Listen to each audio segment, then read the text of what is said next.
ciidamada booliska ee gobolka Sool oo kaashanaya ciidamada militariga ee qaranka ayaa gacanta ku soo dhigay qaad tiro badan iyo gaadhigii siday oo la doonayay in la soo galiyo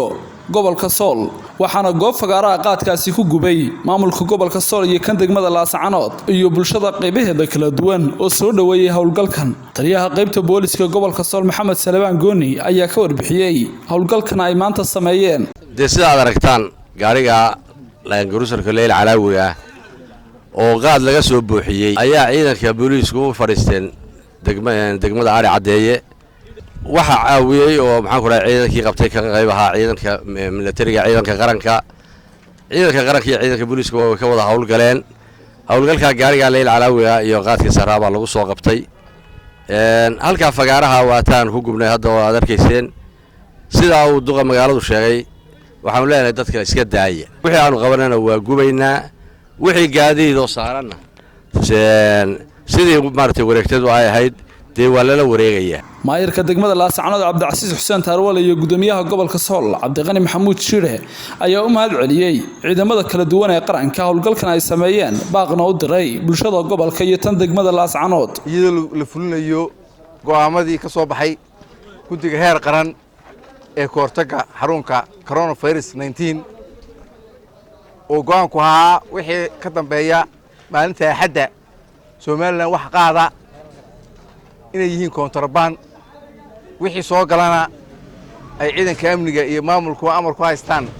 in gacanta lagu dhigo saad arkiseen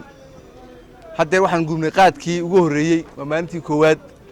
howlgalkuna uu sii soconaya hadii la haydmo ilaa inta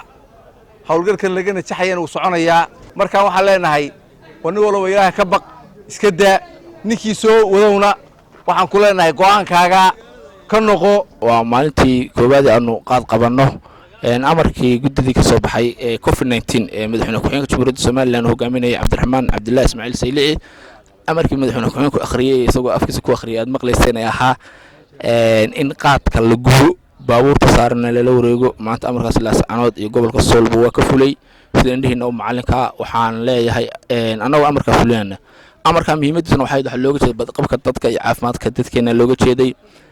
taadolayaasha waxaan ka codsanayaa hore maadarayaalow dawladda go'aankeeda waa la qaataa idinka la qaatay xoogaal bad ahaydin meesha taagnaydeen iska joojiye qaadka alihina dawladnimada islaamiga ah tihin qaadka inaga joojiya anagoo amarkii fulinayna dawladda oo si rasmi ah u fulinayna talaabo ka soo qaadan ciidamada qaranka iyo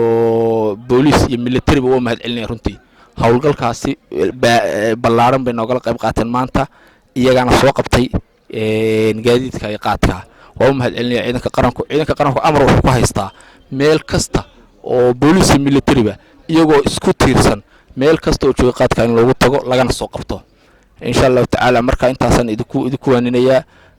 amarkaasna waa fulay Laascaanood baa timid maayirku waa ag fadhiya waad aragtaan taliye qaybta waa u dhannahay idinoo maqna magaalada qaad lagu iibin karo dhexdeeda qaad lagu iibin karo kabadha lama arki karo waa u sheegna haddaan doon dadku in alaabtooda laga soo qaato oo aanay anagana hawl iyo dhibaatana sii gelinayn warqaadka wareegtada ka